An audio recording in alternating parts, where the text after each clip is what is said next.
La explanada de las mezquitas Monte del Templo en Jerusalén nunca ha sido oficialmente excavada, pero un proyecto de construcción ilegal hace 20 años abrió inadvertidamente la puerta a algunos descubrimientos importantes y trascendentales. En un momento que se sintió a la vez inmediato y antiguo, Jerusalén cambió. Esta transformación no llegó a través de la violencia de una explosión, ni la urgencia de las sirenas de advertencia, sino a través de una serie de señales inexplicables. Una niebla espesa y antinatural se extendió implacablemente por la venerable antigua ciudad, engullendo las calles familiares, silenciando las voces de la población y dejando a los residentes tosiendo, mareados y abrumados por un miedo genuino. Al mismo tiempo, comenzaron a converger informes inquietantes. Testigos a lo largo de los ríos cercanos describieron haber observado extrañas y vívidas luces azules moviéndose bajo las aguas, mientras que el suelo en varios distritos distintos adquiría una calidad alarmante.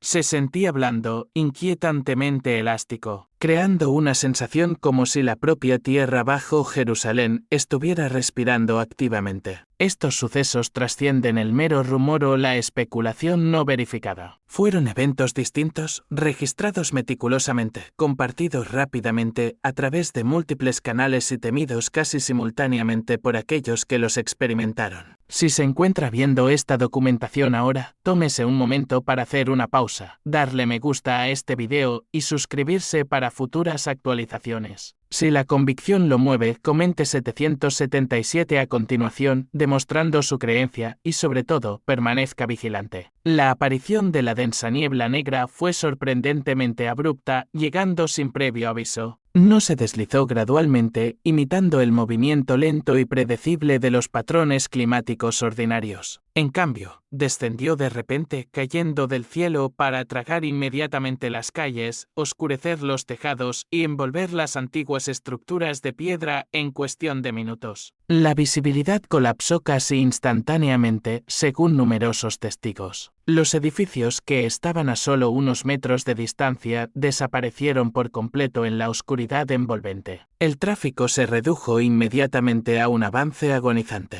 Los peatones se quedaron congelados, bloqueados por la indecisión, inseguros de si la seguridad radicaba en avanzar o en retirarse desesperadamente. La atmósfera misma se sentía profundamente extraña. Muchos de los que la experimentaron describieron percibir un olor penetrante y altamente metálico, mientras que otros compararon el olor con el azufre o el hierro quemado. La niebla causó malestar físico, los ojos comenzaron a picar intensamente, las gargantas se tensaron dolorosamente y la respiración se convirtió en un proceso laborioso y pesado, casi como si el denso vapor mismo estuviera ejerciendo presión directamente contra la cavidad torácica. Esta sensación era completamente diferente a la humedad fresca y fugaz de la niebla matutina. Se sentía inquietantemente espesa, abrumadoramente densa y innegablemente antinatural. En un lapso de tiempo notablemente corto, los informes que detallaban enfermedades repentinas aumentaron a través de los canales de emergencia. La gente se quejaba universalmente de mareos profundos,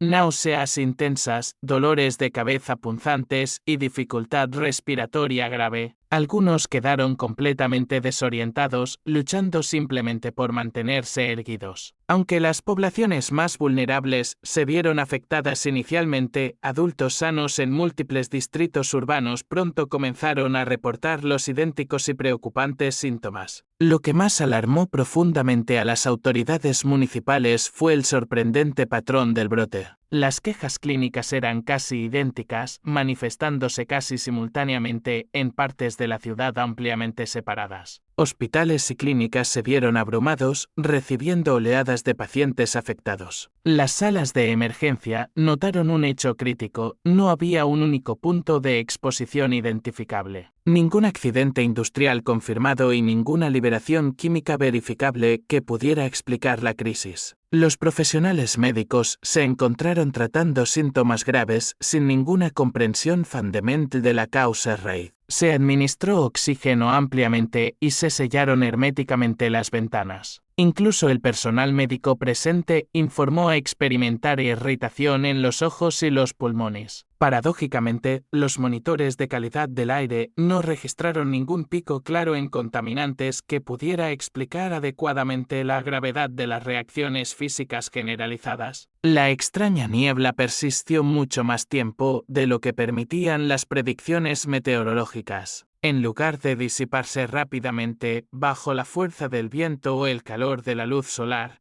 permaneció flotando lentamente y cambiando ominosamente entre barrios adyacentes. Las cámaras de vigilancia capturaron su movimiento inquietante, capas espesas, oscuras y cohesivas deslizándose a lo largo de los contornos físicos de la ciudad, acumulándose densamente en áreas más bajas y adhiriéndose tenazmente a las antiguas paredes de piedra. Desafió toda explicación al no comportarse como la contaminación común ni dispersarse naturalmente como el polvo típico. Los meteorólogos expresaron una profunda vacilación en asignarle cualquier etiqueta estándar, ya que cada explicación convencional se sentía críticamente incompleta. En voz baja, no gritadas desde los púlpitos, sino susurradas con inquietud compartida, las palabras de las escrituras comenzaron a aflorar. Los textos antiguos describen tales momentos no como destrucción total, sino como interrupciones deliberadas. Períodos en los que el orden normal se altera fundamentalmente precisamente para exigir la atención humana. Una referencia citada fue Joel las 2:30-31. Mostraré prodigios en los cielos y en la tierra. Oscuridad.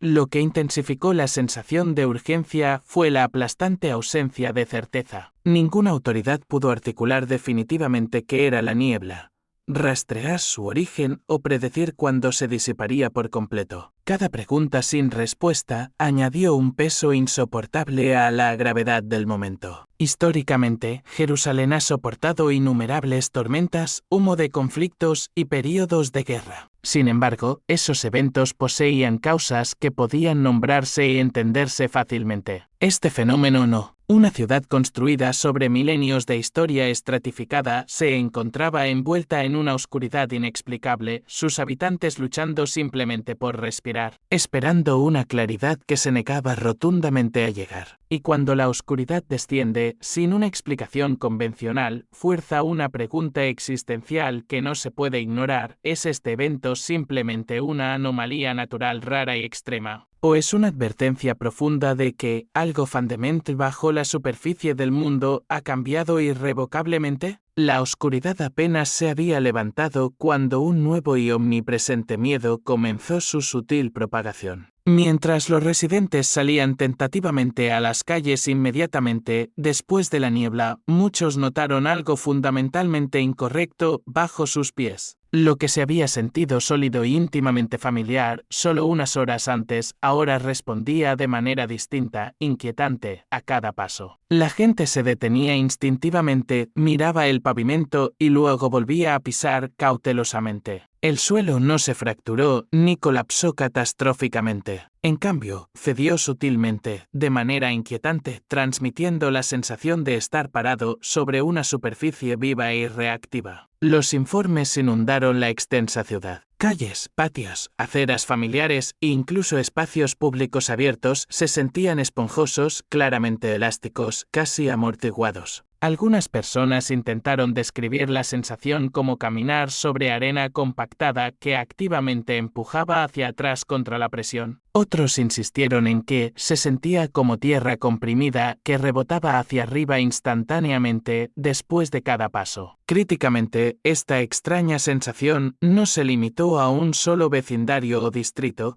apareció en lugares dispersos y dispares, separados por una distancia significativa, pero unificados por la misma extraña respuesta subsuperficial. Lo que hizo que la situación fuera aún más profundamente alarmante fue lo que no ocurrió. No hubo socavones visibles inmediatos, ni grietas violentas que rasgaran visiblemente el pavimento. Todos los edificios permanecieron estructuralmente sólidos y en pie. Sin embargo, la inestabilidad generalizada y consistente fue lo suficientemente significativa como para generar una profunda preocupación si cívica. La gente comenzó a evitar instintivamente las grandes áreas abiertas. Los niños fueron llevados inmediatamente al interior. Los mercados locales se ralentizaron significativamente. El movimiento a través de la ciudad se volvió uniformemente cauteloso y deliberadamente medido. Ingenieros y funcionarios de la ciudad fueron llamados rápidamente para evaluar la peculiar situación. Sus observaciones iniciales y tempranas solo intensificaron el malestar general. No había habido lluvias significativas en los días anteriores, ciertamente no cerca del volumen requerido para saturar el suelo a una escala tan inmensa. Los niveles de agua subterránea no mostraron absolutamente ningún aumento repentino. Las explicaciones estándar y convencionales para el suelo blando simplemente no se aplicaban. Esto no era una inundación típica ni era el resultado de la erosión. Crucialmente, no fue un incidente aislado.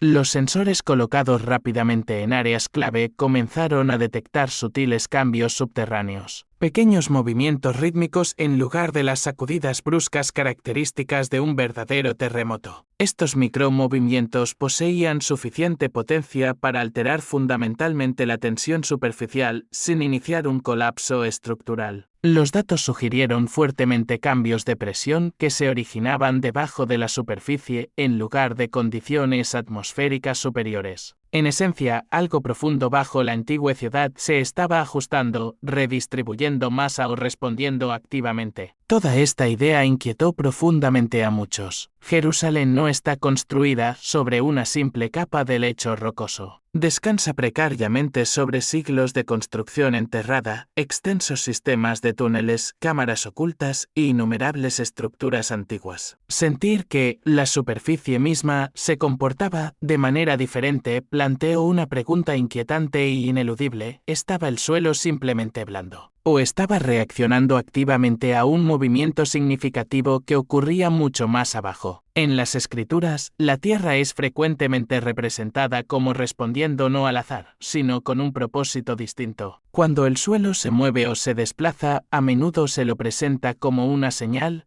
una reacción directamente vinculada a fuerzas invisibles que están intensamente en acción. Esta profunda conexión surgió silenciosamente en conversaciones privadas en toda la ciudad, no proclamada en voz alta, sino sentida profundamente en el alma. Los funcionarios instaron formalmente a la calma, asegurando al público que no había peligro inmediato. Sin embargo, la falta definitiva de una causa clara y verificable hizo que esa tranquilidad fuera extremadamente frágil. La gente confía naturalmente en las explicaciones. Cuando esas explicaciones faltan trágicamente, el miedo llena inmediatamente el vacío. Si lo que está escuchando actualmente se siente profundamente inquietante, quédese con nosotros. Observe de cerca. Lo que revelamos a continuación puede ayudar a proporcionar contexto sobre por qué la propia tierra debajo de Jerusalén ya no se siente quieta. A altas horas de la noche, mientras la ciudad intentaba desesperadamente recuperar algo de normalidad, una perturbación de un tipo claramente diferente comenzó a atraer enérgicamente la atención generalizada. Esta vez, los informes se originaron en el agua, específicamente a lo largo de varios ríos y vías fluviales situadas cerca de Jerusalén. Los testigos informaron consistentemente haber observado una visión extraña y cautivadora, luces azul verdosas que brillaban intensamente bajo la superficie. No se trataba de destellos transitorios y breves o del producto de reflejos distantes y engañosos. Eran movimientos sostenidos y claramente visibles que ocurrían constantemente bajo el agua que fluía, lo suficientemente lúcidos como para detener a la gente por completo. Los videos capturados desde puntos de vista en puentes y orillas de ríos muestran las luces a la deriva sutilmente pulsando constantemente y, en algunos casos documentados, moviéndose activamente contra la corriente natural. Ese único detalle descartó inmediatamente muchas explicaciones ordinarias. Los reflejos del agua son dictados por el movimiento que ocurre sobre la superficie. Estas luces no lo eran. Permanecieron completamente sumergidas, trazando caminos lentos e intencionales río arriba como si fueran guiadas por una fuerza poderosa e invisible. Los observadores informaron universalmente que el brillo era más fuerte y claro en las áreas más oscuras y sombreadas, totalmente no afectado por la presencia de luces de la calle cercanas o el paso de vehículos. Lo que hizo que este fenómeno fuera aún más inquietante fue su inquebrantable consistencia. El color se mantuvo rígidamente igual, un azul frío e intenso mezclado con sutiles toques de verde. La intensidad nunca parpadeó como la interferencia eléctrica. No se dispersó difusamente como las algas bioluminiscentes perturbadas por el movimiento físico. En cambio, se comportó con una aparente intención, apareciendo inicialmente en grupos, luego separándose deliberadamente, solo para reagruparse nuevamente momentos después bajo el agua. Los científicos se dividieron rápida y profundamente. Algunos postularon la presencia de raros organismos bioluminiscentes que reaccionaban inusualmente a cambios fundamentales en la química del agua. Otros plantearon la hipótesis de corrientes eléctricas subterráneas o reacciones minerales complejas provocadas por los cambios de presión observados bajo el lecho del río. Sin embargo, ninguna de estas explicaciones propuestas pudo dar cuenta completamente del movimiento dirigido o de la duración prolongada del brillo persistente. Las muestras de agua recolectadas de las áreas afectadas no mostraron ninguna anomalía fuerte e inmediata suficiente para explicar la intensidad visual documentada en la cámara. Los ingenieros que estudiaron meticulosamente el metraje notaron un hecho aún más preocupante. Las luces parecían seguir meticulosamente los contornos naturales del lecho del río, en lugar de ser simplemente arrastradas por el flujo del agua sobre él. Esto sugirió fuertemente que la actividad se originaba debajo del río, no suspendida dentro de él. En algunas grabaciones capturadas, el brillo parecía detenerse deliberadamente debajo de puntos específicos, como si reaccionara a estructuras ocultas o cavidades disimuladas bajo capas de piedra y sedimento. La reacción del público fue rápida y pronunciada. La gente se reunió a lo largo de las orillas del río a pesar de las advertencias oficiales de mantener la distancia. Las conversaciones locales cambiaron inmediatamente de la mera curiosidad al miedo genuino. En una región donde el agua siempre ha tenido un inmenso y profundo significado simbólico, la vista de la luz moviéndose activamente debajo de ella se sintió profundamente inquietante.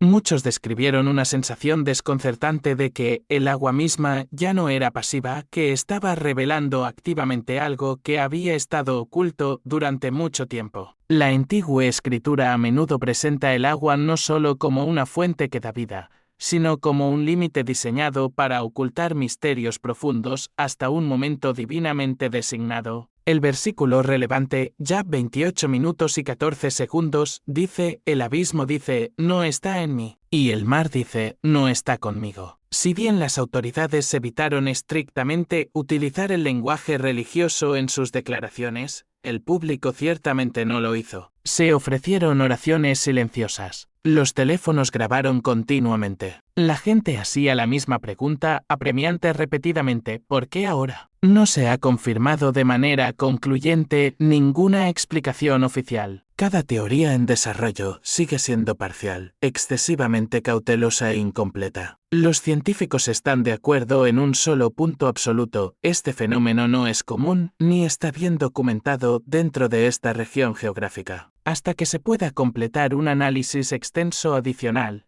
las luces permanecen fundamentalmente inexplicables. Cuando la luz aparece donde lógicamente debería gobernar la oscuridad, moviéndose con un propósito innegable debajo de la superficie, exige atención enérgicamente. A medida que los ríos cerca de Jerusalén continúan su flujo inevitable, muchos ciudadanos vigilantes están observando de cerca, preguntándose si esto es realmente solo una rara anomalía natural o, quizás, una señal que se levanta definitivamente desde las profundidades. Mientras la ciudad de Jerusalén lidia públicamente con estas señales inexplicables, la tierra que fue removida físicamente años antes ha estado contando silenciosa y metódicamente su propia historia profunda, una historia que ahora se siente imposible de ignorar. A través del proyecto de cribado del monte del templo meticulosamente organizado, más de 9.000 toneladas de tierra, excavadas ilegalmente de áreas restringidas del monte del templo, fueron sometidas a un análisis cuidadoso. Esta empresa no fue una excavación destructiva, ni fue una operación apresurada y oportunista. Fue un esfuerzo científico metódico y sostenido llevado a cabo diligentemente durante muchos años. Cada cubo individual de tierra fue lavado a fondo, tamizado cuidadosamente y examinado minuciosamente pieza por pieza. Lo que surgió de este proceso no fue una especulación abstracta, sino evidencia física tangible y negable. Entre la miríada de descubrimientos se encontraban maíz de monedas antiguas que abarcaban múltiples periodos históricos diversos. Estas no fueron pérdidas aleatorias o accidentales. Sus patrones de distribución coincidían precisamente con épocas conocidas de actividad intensa y de alto volumen en el monte. Junto a las monedas se encontraron fragmentos de mosaicos exquisitamente elaborados, finamente cortados y coloreados, consistentes visualmente con la arquitectura sagrada y ceremonial. Además, estos no eran simplemente materiales locals. El análisis de laboratorio mostró claramente piedra importada, varios tipos de mármol y granito obtenidos de regiones distantes y complejas, incluidos Egipto y Asia Menor. Dichos materiales eran inmensamente costosos, reservados estrictamente para la construcción de estructuras que poseían una inmensa importancia religiosa o política. Quizás el hallazgo más sorprendente y convincente fue el descubrimiento de huesos de animales quemados. Estos restos fueron sometidos a un intenso escrutinio por parte de analistas especializados. Los patrones de quemado observados, las marcas de corte específicas y los tipos de animales identificados se alinearon precisamente con las descripciones detalladas encontradas en los registros rituales antiguos. Esto no fue evidencia indicativa de comidas comunes o eliminación típica de basura. Se alineó exactamente con las prácticas sacrificiales documentadas exhaustivamente en textos históricos y religiosos. En otras palabras, la propia tierra proporcionó la confirmación de que el culto organizado y a gran escala tuvo lugar precisamente donde la tradición duradera siempre había afirmado que lo hacía. Lo que hace que esta evidencia en particular sea especialmente poderosa es la forma restrictiva en que surgió. Nunca se permitió oficialmente ninguna excavación directa del monte. No se permitió ninguna excavación oficial y sancionada. Y, sin embargo, a pesar de todas las restricciones gubernamentales y religiosas impuestas, la verdad fundamental surgió de todos modos, fragmento a fragmento minucioso, artefacto tras artefacto poderoso. Era como si lo que había sido profundamente enterrado simplemente se negara a permanecer en silencio. Este descubrimiento cambia fundamentalmente los términos de la conversación. Los eventos inexplicables que se están desarrollando actualmente, la niebla, el suelo inestable, las extrañas luces, están ocurriendo sobre un lugar que ya se ha demostrado que está profundamente estratificado con historia sagrada y verificable. Es un lugar donde la adoración, el sacrificio intencional y el ritual estructurado nunca fueron meras ideas simbólicas, sino que fueron realidades físicas y medibles. El pasado no es teórico aquí, es físicamente medible. Literalmente se puede sostener en la mano. La escritura revela un patrón recurrente y poderoso.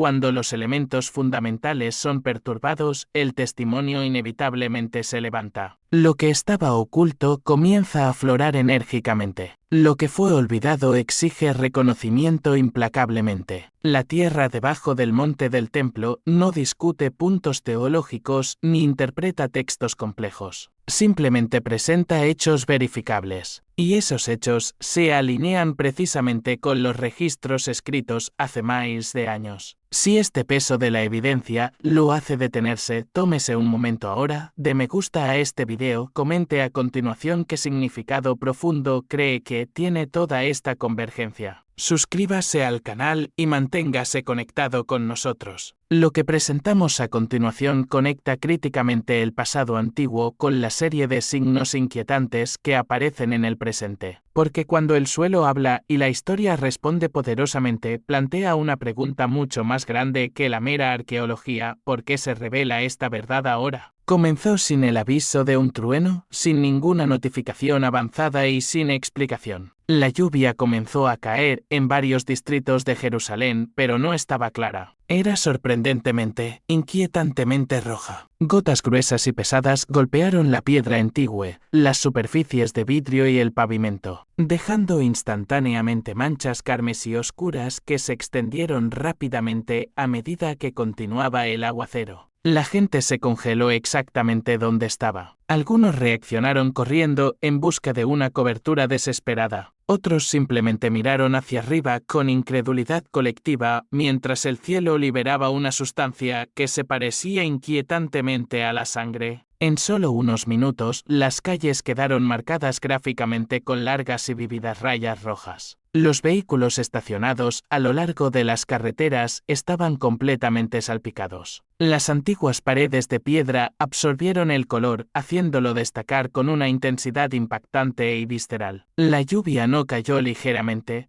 cayó lo suficientemente fuerte como para cubrir completamente todas las superficies expuestas, para correr por los canalones en oscuros riachuelos y para empapar toda la ropa. Los testigos describieron el olor como terroso, claramente metálico y profundamente inquietante. El miedo se extendió instantáneamente a través de la población. La gente se apresuró a entrar. Las tiendas cerraron violentamente sus puertas de golpe. Los teléfonos se levantaron de forma ubicua, grabando la idéntica y aterradora imagen desde cientos de ángulos diferentes, la lluvia tiñendo de rojo la amada ciudad. Las líneas de emergencia se encendieron inmediatamente cuando los residentes angustiados exigieron frenéticamente respuestas. ¿Era químico? ¿Era tóxico? ¿Era siquiera seguro respirar el aire? Las autoridades se apresuraron a evaluar la situación, pero la profunda confusión dominó por completo la fase de respuesta temprana. No se informó de ninguna tormenta de polvo en la región. No había patrones de viento del Sahara establecidos. No había alertas atmosféricas que pudieran explicar potencialmente el fenómeno. Los datos satelitales no mostraron absolutamente nada que se alineara con las causas conocidas y documentadas de eventos de lluvia roja registrados en otras partes del mundo. Las muestras se recolectaron diligentemente, pero las conclusiones científicas inmediatas resultaron imposibles. El impacto psicológico fue inmediato y agudamente grave. El rojo nunca es un color neutro.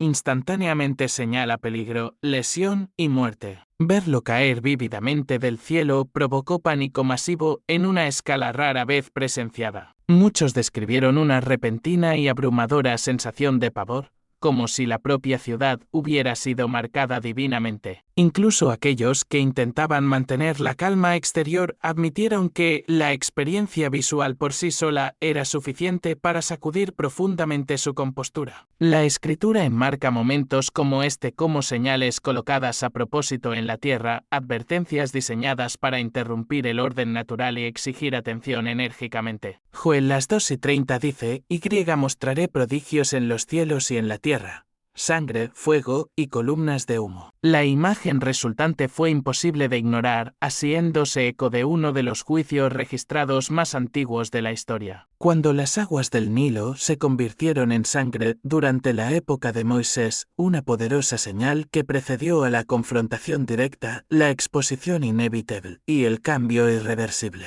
Entonces, precisamente como ahora, la señal misma nunca tuvo la intención de ser el acto final, sino más bien la señal de que algo mucho mayor y más definitivo se estaba desarrollando. Lo que hizo que este evento fuera aún más profundamente inquietante fue su momento preciso. No ocurrió de forma aislada. Siguió una secuencia de oscuridad, enfermedad repentina, inestabilidad inexplicable del suelo y extraños fenómenos lumínicos. Cada incidente tomado por separado podría ser concebiblemente descartado. Juntos, formaron un patrón innegable que a muchos les resultó completamente imposible de ignorar. Los equipos de limpieza trabajaron rápidamente, lavando las calles y las paredes, pero las manchas carmesí persistieron obstinadamente. En ciertos lugares, el color se filtró profundamente en grietas y antiguos poros de piedra, negándose a desaparecer por completo. Las imágenes circularon instantáneamente en todo el mundo, amplificando masivamente el shock inicial mucho más allá de los confines de la propia ciudad. Jerusalén ha soportado conflictos, tormentas y desastres a lo largo de su historia, pero la lluvia que cae roja conlleva un peso claramente diferente. No destruye físicamente edificios, los marca. Y cuando el cielo mismo parece señalar peligro, la pregunta fundamental ya no es simplemente qué sucedió,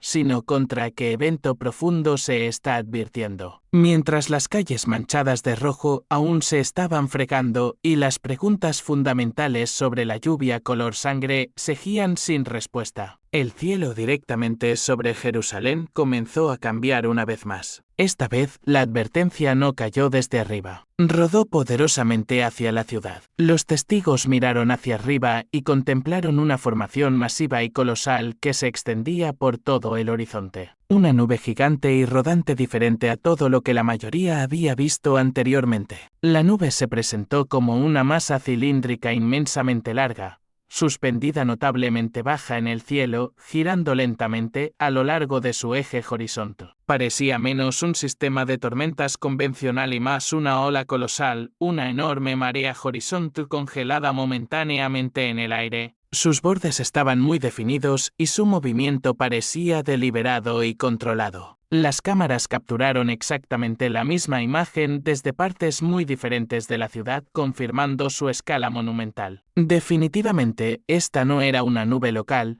dominaba todo el horizonte. A medida que se acercaba la formación, ocurrió algo muy inusual. La presión del aire cambió abrupta y dramáticamente. La gente describió sentir una sensación pesada y opresiva en el pecho, como si toda la atmósfera se hubiera espesado repentinamente. Simultáneamente, la ciudad descendió a una calma antinatural y profunda. El viento cesó por completo. Los pájaros desaparecieron de la vista. El ruido del tráfico se suavizó drásticamente. Incluso las grandes multitudes se quedaron en silencio, atraídas involuntariamente a un momento de quietud tensa y compartida. Luego vino el miedo, no el tipo reflexivo provocado por explosiones repentinas o sirenas de emergencia, sino un miedo más profundo, primario e instintivo. Muchos testigos informaron sentirse intensamente observados. Otros describieron experimentar una repentina y abrumadora necesidad de orar, incluso aquellos que rara vez practicaban la religión. Algunos se arrodillaron espontáneamente. Otros se quedaron completamente congelados, incapaces de apartar la mirada del espectáculo. La nube no apresuró su llegada. Se movió con autoridad lenta e imponente, reforzando la sensación generalizada de que esto no era un caos aleatorio, sino una ejecución controlada. Los meteorólogos identificaron más tarde formalmente la formación como una nube en rollo, un fenómeno atmosférico raro. Sin embargo, para muchos residentes, la etiqueta técnica ofrecía poco consuelo real. Las nubes en rollo son excepcionalmente infrecuentes en esta región específica y rara vez aparecen con un tamaño tan inmenso, una claridad escalofriante y un momento preciso e inquietante. La explicación detalló cómo se formó, pero no abordó por completo por qué apareció ahora, después de una secuencia aterradora de eventos cada vez más perturbadores. En las escrituras, las nubes son frecuentemente representadas no solo como elementos climáticos, sino como portadoras esenciales, marcadores de presencia divina, movimiento y transición crítica. Esta poderosa conexión surgió una vez más, silenciosa pero implacablemente. La gente no estaba discutiendo puntos teológicos, estaban reaccionando emocional y espiritualmente. La mera vista por sí sola fue suficiente para inquietar profundamente incluso a los escépticos más comprometidos. Lo que más destacó fue la abrumadora sensación de anticipación. La nube colosal no desató lluvia ni relámpagos. Simplemente pasó, dejando atrás una tensión residual en lugar de un alivio bienvenido. La gente esperó colectivamente algo más, otro sonido, otra señal decisiva. Pero no llegó inmediatamente. El profundo silencio que siguió se sintió aún más pesado y opresivo que la presencia de la nube misma. Este evento profundizó aún más una comprensión creciente y aterradora. El cielo, la tierra y el agua se estaban comportando de maneras fundamentalmente desconocidas. Cada señal parecía pausar la rutina de la ciudad, exigiendo enérgicamente una atención indivisa y una conciencia profunda. Si está viendo esto y se siente inquieto, quédese con nosotros. Observe lo que viene a continuación, porque cuando las señales comienzan a acumularse y converger, rara vez cesan sin una razón definitiva. Cuando los eventos ocurren solo una vez, generalmente se descartan como meras anomalías. Cuando se repiten 2 veces, justificadamente generan preocupación. Pero cuando llegan en rápida y creciente sucesión, tocando el cielo, el suelo, el agua y la historia misma, debajo de una única y singular ciudad, obligan a un tipo diferente de atención por completo. Lo que se ha desarrollado recientemente en Jerusalén ya no encaja en la definición de coincidencia aleatoria. Las perturbaciones atmosféricas iniciaron la secuencia, niebla oscura y asfixiante, periodos antinaturales de silencio y una nube cilíndrica masiva y giratoria. Luego, el suelo mismo respondió cambiando de formas subterráneas que los ingenieros no podían explicar fácil o rápidamente.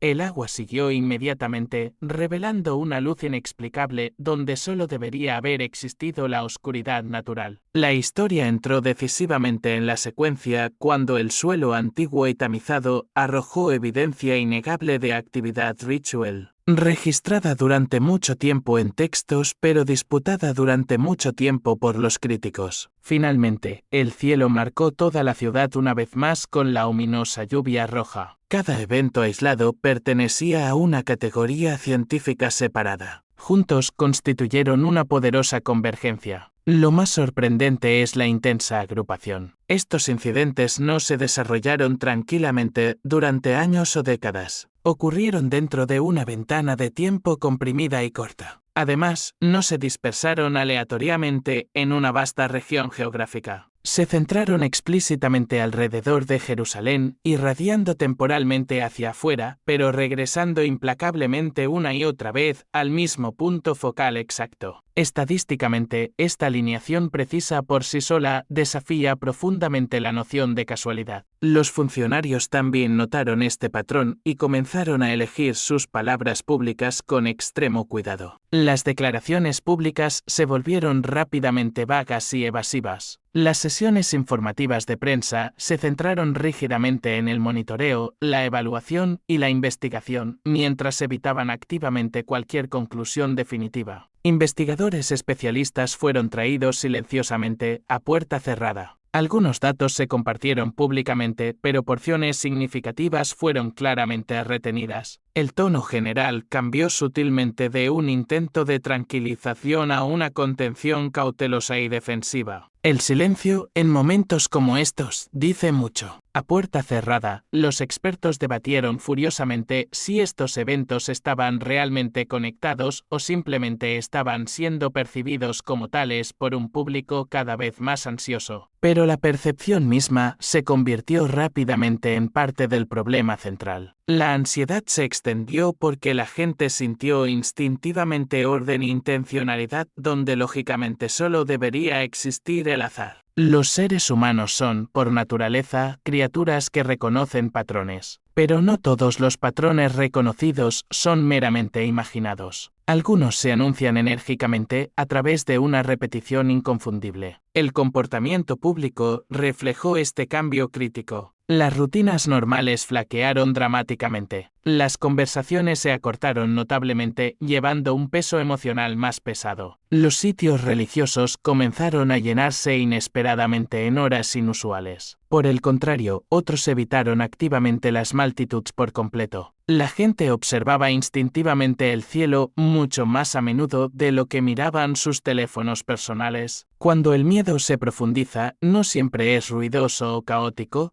se vuelve estrechamente enfocado. La historia profunda y compleja de Jerusalén añade un inmenso peso a este momento. No es solo otra ciudad que experimenta fenómenos raros, Está profundamente estratificada con significado espiritual, conflicto histórico, devoción inquebrantable y memoria sagrada. Los eventos que ocurren aquí conllevan un peso y un significado mucho más allá de su impacto físico inmediato. Cuando sucede algo muy inusual en Jerusalén, el mundo entero presta mucha atención, no por mera superstición, sino porque la historia ha enseñado sistemáticamente al mundo a hacerlo. También está la cuestión cruz de la escalada. Cada señal sucesiva ha sido notablemente más visible, más cargada emocionalmente y más impactante espiritualmente que la anterior. La niebla inicial simplemente desorientó. El suelo blando inquietó. Las extrañas luces perturbaron. La lluvia de sangre conmocionó activamente. La silenciosa nube rodante silenció por completo. Los patrones no se limitan a repetirse,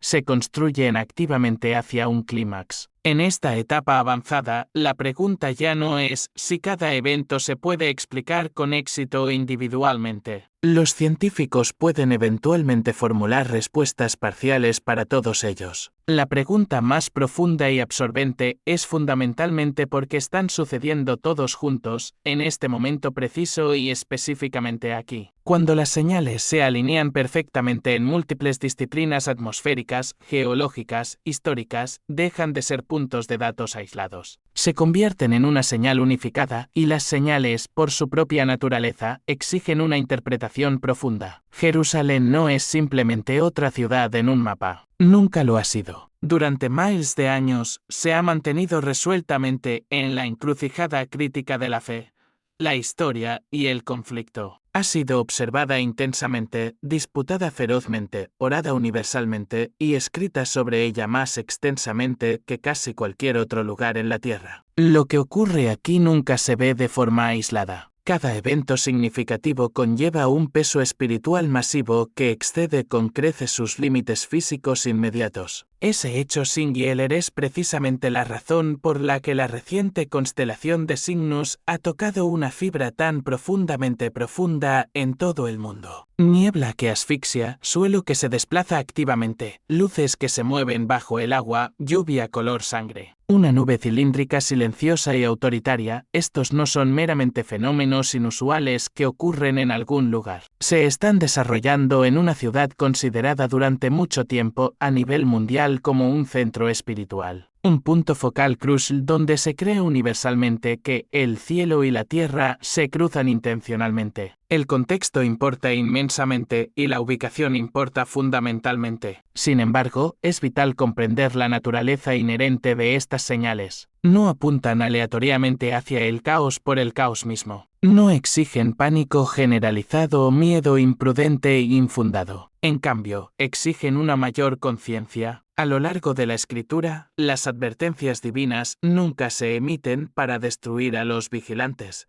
Se emiten para despertarlos. Interrumpen violentamente la rutina. Sacuden ferozmente la certeza establecida. Obligan a la gente a mirar hacia arriba, a mirar hacia abajo y, lo que es más importante, a mirar hacia adentro. El pánico ciega al observador. La conciencia agudiza el discernimiento. Lo que la humanidad está presenciando no es un llamado a huir, sino un llamado profundo a reconocer la gravedad del momento. El patrón ha sido inequívocamente claro. Ninguna catástrofe inmediata siguió a estas señales. Los edificios no se derrumbaron instantáneamente. La vida no cesó repentinamente de existir. En cambio, cada evento detuvo toda la ciudad. La gente se detuvo, escuchó atentamente, observó y cuestionó intensamente. Esa pausa forzada en sí misma bien puede ser el mensaje central. El papel histórico de Jerusalén siempre ha sido profundamente simbólico tanto como físico. Representa fundamentalmente la convergencia de sistemas de creencias, de historias y de destinos humanos. Cuando aparecen señales de esta magnitud aquí, se extienden instantáneamente a nivel mundial. Millones en todo el mundo responden emocional, espiritual e instintivamente. Esa intensa respuesta no es accidental. refleja una comprensión compartida y profundamente arraigada de que esta ciudad funciona fundamentalmente como un punto de señal global. En los textos religiosos antiguos, las advertencias poderosas vinieron consistentemente inmediatamente antes de grandes puntos de inflexión. No siempre se explicaron o entendieron completamente en el momento preciso de la ocurrencia. La claridad típicamente seguía a la obediencia fiel, no al revés. Aquellos que ignoraron activamente las señales continuaron operando como de costumbre hasta que lo normal ya no fue estructuralmente posible. Aquellos que prestaron mucha atención ajustaron su postura, reevaluaron sus prioridades y prepararon sus corazones. Esa distinción Cruz le importa eternamente. Ahora, la conciencia no equivale a afirmar la certeza sobre qué evento específico viene a continuación. Significa fundamentalmente reconocer que algo profundo se está comunicando activamente. Significa resistir fuertemente el impulso reflexivo de explicarlo todo simplemente para restaurar la comodidad personal. La comodidad puede volverse profundamente peligrosa cuando silencia efectivamente el discernimiento necesario. Lo que hace que este momento sea excepcionalmente aleccionador es el hecho de que las señales han cruzado deliberadamente las fronteras profesionales, ciencia, historia, fe y psicología. Hablan por igual a los creyentes comprometidos y a los escépticos endurecidos. Uno no necesita interpretarlos de la misma manera religiosa para reconocer plenamente su inmenso impacto global. El malestar generalizado es compartido, las preguntas desesperadas son compartidas y, por lo tanto, la responsabilidad de responder sabiamente también es compartida. Jerusalén se erige como el centro de advertencia central.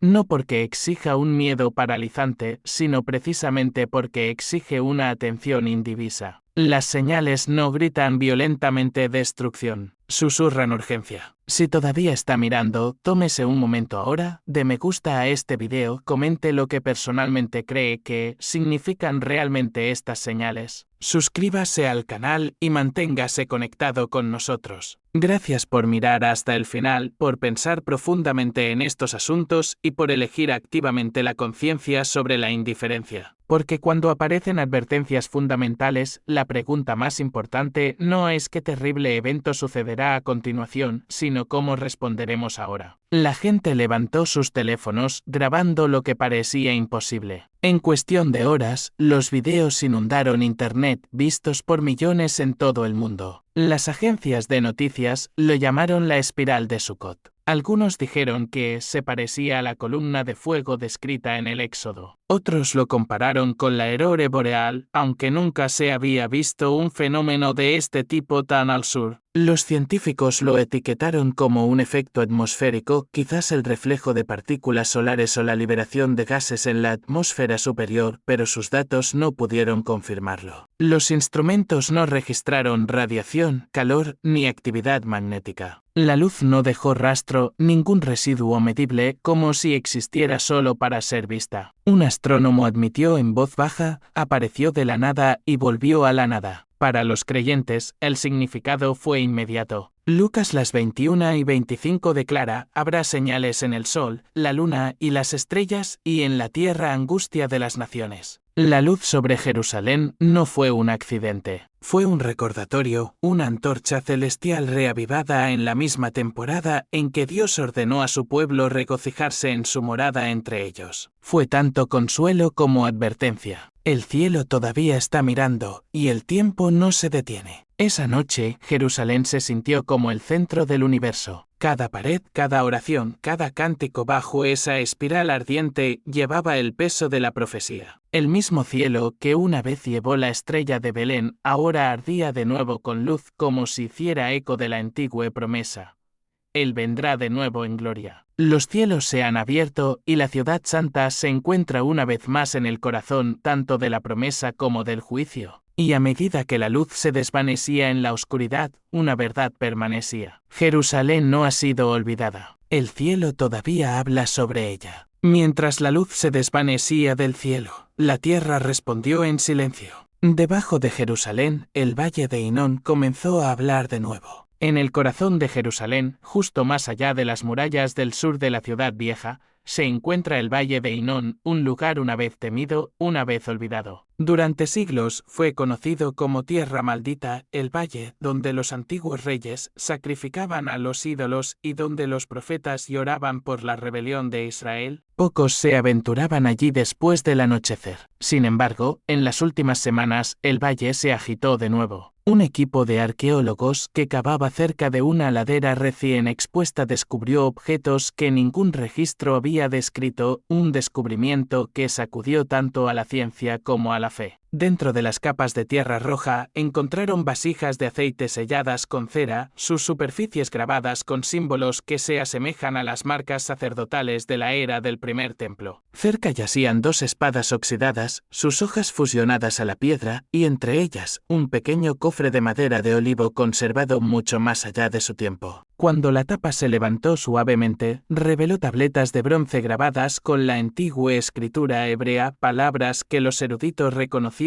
como fragmentos del libro de Jeremías. Horas más tarde, los funcionarios del gobierno llegaron y sellaron todo el sitio. No se permitió ninguna excavación adicional. Durante 24 horas, el valle volvió a estar en silencio, custodiado y envuelto en secreto. Lo que había sido enterrado bajo Hinón parecía menos arqueología y más un mensaje desenterrado del juicio mismo. Las tabletas llevaban frases que se hacen eco de Jeremías, las 19 y 26.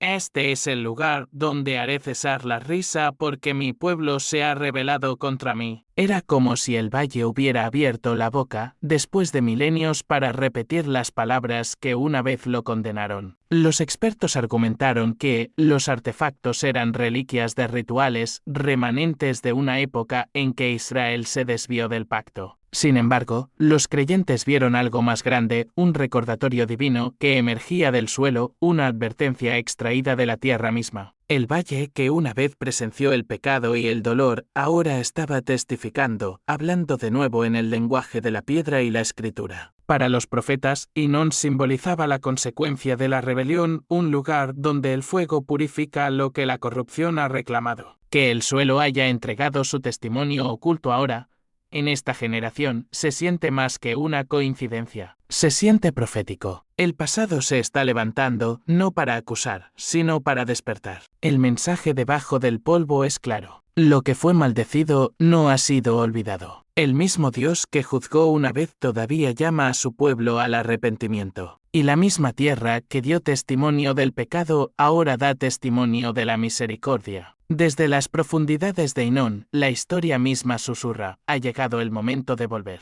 Porque cuando la tierra recuerda, es una señal de que el cielo está mirando una vez más. Espera un segundo, toca el botón de me gusta, deja un comentario a continuación y no olvides compartir este video con tus amigos. Muy bien, sigamos. Sucedió pocos días después de Yom Kippur. Mientras Jerusalén aún llevaba el silencio de la temporada santa, la ciudad aún no había vuelto a su ritmo ordinario. Las oraciones aún perduraban en el aire, y el olor a incienso y aceite de oliva se adhería a las piedras de la ciudad vieja. Luego, en los últimos días, un sonido rompió el silencio, el grito de un shofar, profundo y tembloroso, que se elevaba desde el monte del templo. Su tono ondeó a través del amanecer como el viento a través de antiguos corredores, haciendo eco a través de los tejados y por los valles que rodean a Sion. No formaba parte de ninguna ceremonia o evento registrado. Sin embargo, a medida que el sonido rodaba por el aire,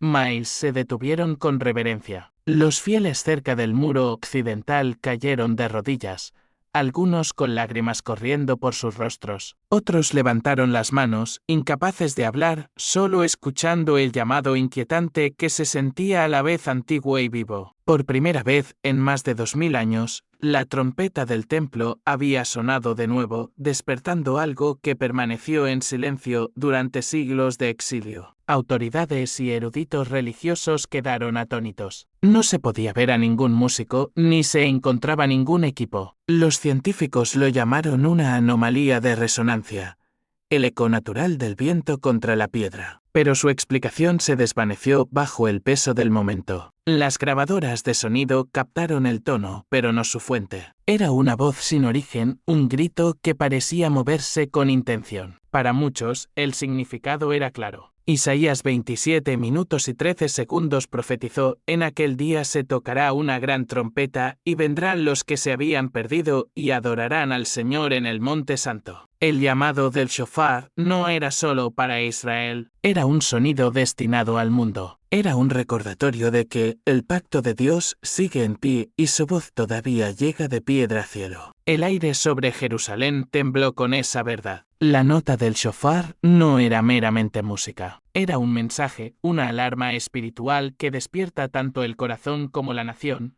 convocando a los fieles a regresar antes de que el último eco se desvanezca. Y a medida que su sonido se disolvió en el viento de la mañana, una verdad permaneció. La promesa de los días antiguos no ha terminado, ha comenzado de nuevo. Mientras los ecos finales del shofar se desvanecían a través del monte del templo, el sonido pareció hundirse en las mismas piedras debajo de él, y la tierra, como si respondiera al llamado, comenzó a temblar bajo los pies de Jerusalén. Era una mañana tranquila en Jerusalén. El sol acababa de comenzar a salir sobre la cúpula de la roca, proyectando un brillo dorado a través de sus antiguos azulejos. Los peregrinos se reunieron en los patios. Los turistas se movieron entre los mercados y las oraciones del muro occidental flotaron a través del aire fresco. Luego, sin previo aviso, el suelo comenzó a moverse. No fue violento, solo un único temblor profundo, breve pero inconfundible. La tierra pareció tomar una gran respiración debajo de la ciudad. Las paredes de piedra se sacudieron, el polvo cayó de los arcos y la gente se congeló en silencio. Luego, tan repentinamente como comenzó, el temblor se detuvo. Durante unos momentos, la confusión se extendió. Los turistas se dispersaron en plazas abiertas. Los guardias gritaron instrucciones. Algunos corrieron hacia las puertas, mientras otros caían de rodillas, orando en voz alta por miedo. Sin embargo, cuando pasó el temblor, ni un solo edificio se había caído. La cúpula seguía en pie sin agrietarse, sin moverse. El latido del corazón de la ciudad volvió a la quietud, pero el aire llevaba algo diferente, una inquietud demasiado profunda para nombrar. En cuestión de horas, los expertos sísmicos revisaron sus instrumentos. Las pantallas de datos estaban en blanco. No apareció ninguna vibración, ninguna onda sísmica, ningún registro de movimiento en los monitores en ninguna parte de Israel. Si hubo un terremoto, dijo un investigador, no vino de la Tierra. Los funcionarios lo descartaron como un cambio de presión subterránea pasajero, quizás una vibración de la construcción cercana, pero los que lo sintieron sabían la verdad. Este no fue el temblor de la piedra, fue el temblor de la presencia. Durante siglos, Jerusalén ha sido el escenario de la profecía. Zacarías las 14:4 declara: Y se afirmarán sus pies en el monte de los olivos, y el monte de los olivos se partirá por en medio. El temblor de los cimientos de la cúpula fue un susurro de ese momento venidero, un presagio, no un cumplimiento. El suelo tembló no a causa de las fallas, sino porque el Creador estaba cerca. Las piedras de Sión, acostumbradas durante mucho tiempo a la oración, respondieron una vez más a su toque. No fue la destrucción lo que visitó Jerusalén esa mañana, fue el despertar. El temblor fue suave, pero su significado fue inmenso. El cielo le recuerda a la tierra que todavía recuerda el pacto sellado en esta montaña. Cada terremoto en la Escritura es una convocatoria. Cada temblor un llamado a regresar antes de que llegue el final. Cuando el silencio volvió a caer, aquellos que estaban en el monte lo sintieron persistir bajo sus pies, la sensación de que la tierra misma estaba esperando. Y a medida que la luz de la mañana se extendía sobre la ciudad, los corazones temblaron más que las paredes, porque entendieron que Dios no había hablado a través de la ruina, sino a través de una sola sacudida misericordiosa. La tierra de la profecía se había agitado de nuevo, no para desmoronarse, sino para despertar las almas que todavía caminan sobre ella. En lo profundo de las antiguas paredes de la iglesia del Santo Sepulcro de Jerusalén, los trabajadores descendieron al sótano para llevar a cabo una restauración rutinaria. Siglos de hollín y piedra los rodearon, paredes que habían escuchado las oraciones de reyes, peregrinos y sacerdotes. Pero mientras despejaban una sección de mampostería antigua, un sonido hueco resonó. Debajo del piso yacía un pasaje sellado, intacto durante siglos. Cuando los ladrillos se retiraron cuidadosamente, el equipo entró en una estrecha cámara revestida de piedra caliza y cubierta de polvo. Lo que encontraron dentro removería tanto la historia como la fe, una tumba antigua y un pequeño jardín cerrado, que coincidían perfectamente con la descripción registrada en los evangelios. El descubrimiento fue asombroso. La arquitectura de la tumba databa del siglo I.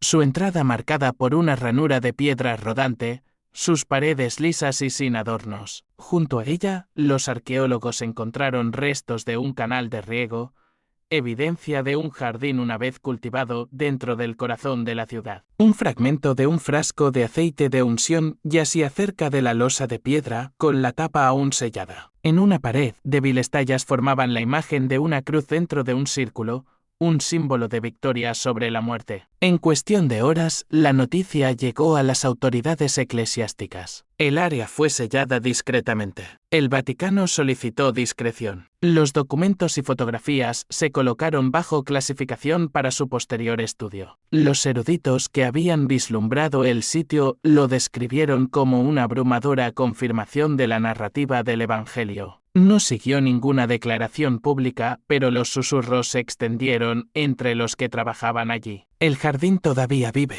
La tumba todavía habla. El descubrimiento recuerda las mismas palabras de Juan 19:41-42. En el lugar donde fue crucificado había un huerto, y en el huerto un sepulcro nuevo en el que aún no había sido puesto nadie. Fue aquí donde se desarrolló la historia de la redención. La vida que brota de la muerte, la luz que irrumpe a través de la oscuridad de la tumba. Ahora, siglos después, la tierra misma da testimonio de nuevo. Lo que la fe declaró por palabra, la historia ahora confirma por piedra. Para los creyentes, el significado era inconfundible. La tumba vacía no es una leyenda, es testimonio. El jardín donde Cristo resucitó todavía respira debajo de la ciudad que una vez lo selló. El silencio de la piedra habla más fuerte que cualquier voz, proclamando que la resurrección no fue un final, sino el comienzo de la vida eterna. La iglesia del Santo Sepulcro se erige hoy no solo como un monumento, sino como un testigo. Su fundamento lleva la misma verdad que ha llevado durante 2 milenios. La vida ha conquistado a la muerte. Cada peregrino que se arrodilla dentro de esas paredes toca el eco de esa victoria. Y en Jerusalén, donde la fe y la historia se encuentran, las piedras continúan susurrando el mismo mensaje: no está aquí, ha resucitado. Debajo de las antiguas piedras del monte del templo,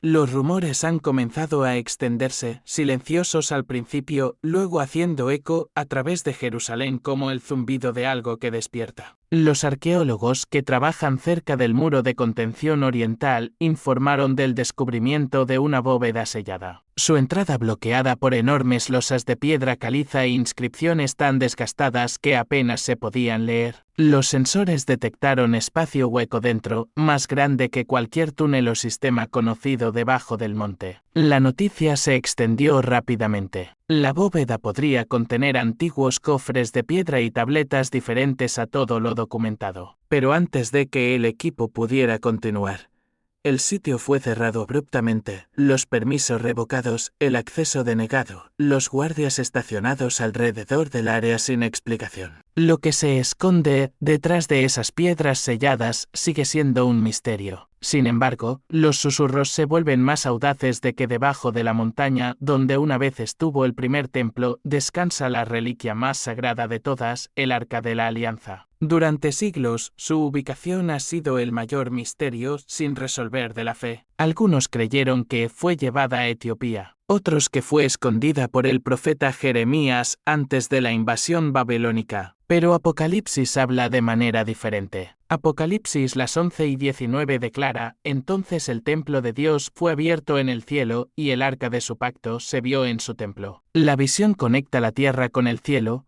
sugiriendo que, cuando el arca reaparezca, la era del cumplimiento final habrá comenzado. Para los creyentes, la posibilidad es asombrosa. El arca era más que madera dorada. Era el trono de Dios en la tierra, el lugar de encuentro de la misericordia y la justicia. Si tal artefacto fuera realmente descubierto bajo Jerusalén, marcaría no solo un triunfo arqueológico, sino un punto de inflexión profético. El pacto escrito en tablas de piedra se presentaría una vez más como testimonio ante las naciones, un recordatorio divino de que las promesas de Dios no pueden ser enterradas para siempre. Las autoridades insisten en que la bóveda es una cisterna cerrada, nada más. Pero los que están dentro afirman que las inscripciones sobre ella llevan las antiguas palabras hebreas Kadosh la Adoni, santo para el Señor. Para muchos, esa frase por sí sola conlleva un peso demasiado pesado para ignorarlo. Ya sea coincidencia o providencia, ha despertado la misma anticipación que movió a los profetas de la antigüedad. La sensación de que lo que se ocultó antes del diluvio está regresando antes del fuego. Si el arca realmente descansa bajo esas piedras,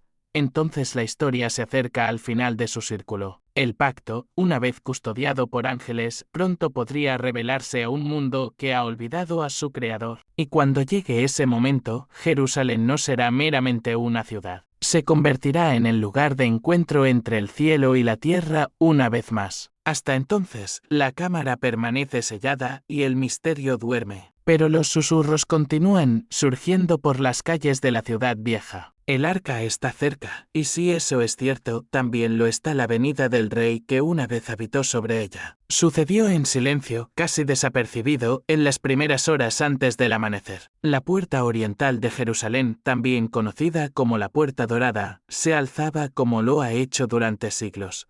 Sellada por piedra, custodiada por el tiempo. Nadie pasa por ella. Nadie lo ha hecho durante casi 500 años. Pero esa mañana, cuando la primera luz rozó sus antiguos arcos, el suelo debajo de la puerta tembló. La vibración fue leve pero lo suficientemente real como para enviar un escalofrío a través de la pared circundante y agrietar la capa exterior de piedra caliza. Los pájaros se dispersaron de los olivos cercanos y un sonido como un profundo suspiro se movió a través del valle de abajo. Los peregrinos en el muro occidental pronto escucharon la noticia. Muchos dejaron sus oraciones y caminaron hacia el monte para verlo por sí mismos. A medida que se acercaban, vieron polvo que aún caía de las grietas en la piedra, la luz del sol brillando en la superficie fracturada. Un silencio cayó sobre la multitud. Algunos comenzaron a llorar. Otros levantaron las manos y oraron en voz alta. Para ellos, esto no fue una coincidencia, fue una señal. Durante generaciones habían recitado la profecía de Ezequiel, y ahora, ante sus ojos, la puerta sellada se había agitado. Los funcionarios de la ciudad se movieron rápidamente para investigar. Los ingenieros examinaron la pared, midiendo las fracturas y buscando inestabilidad estructural. En cuestión de horas, se emitió una declaración oficial. No se detectó actividad geológica. El movimiento fue probablemente causado por la vibración de la superficie o el cambio de temperatura. Pero los que habían estado allí sabían más. Habían sentido el temblor bajo sus pies, no desde el aire de arriba o desde cualquier trabajo humano, sino desde el corazón de la montaña misma. Era como si las piedras recordaran una promesa y respondieran al que la pronunció. Las escrituras predijeron tal momento hace mucho tiempo. Ezequiel 44 minutos y 2 segundos dice: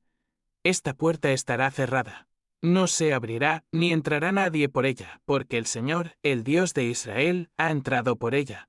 Por tanto, permanecerá cerrada. La profecía siempre se ha entendido como un misterio sellado hasta el día del regreso del Mesías. Y ahora, después de 5 siglos de silencio, la puerta tiembla de nuevo. Para los fieles, el significado es inconfundible. La puerta se está preparando para abrirse, no como un acto de arquitectura, sino como un acto del cielo. La grieta en la piedra no es un defecto. Es un recordatorio, un susurro de la eternidad de que el Rey que una vez entró por ella, vendrá de nuevo. Desde el Monte de los Olivos, la ciudad brilla bajo el sol de la mañana. Sus paredes reflejan la luz de un nuevo día. El temblor ha pasado, pero su eco permanece en los corazones de quienes lo presenciaron. Jerusalén no solo está en pie, sino que está despertando. La puerta sellada espera. La profecía respira, y la ciudad de Dios se prepara una vez más para el regreso de su Rey. Desde el temblor de la tierra hasta el fuego en el cielo. Desde la puerta sellada que se abre hasta el sonido del shofar que resuena a través del Monte Santo, Jerusalén ha hablado. Cada evento que alguna vez se pensó aislado ahora encaja como fragmentos de una sola revelación. La trompeta que sonó después de Yom Kippur, la luz que ardió sobre la ciudad durante Sukkot.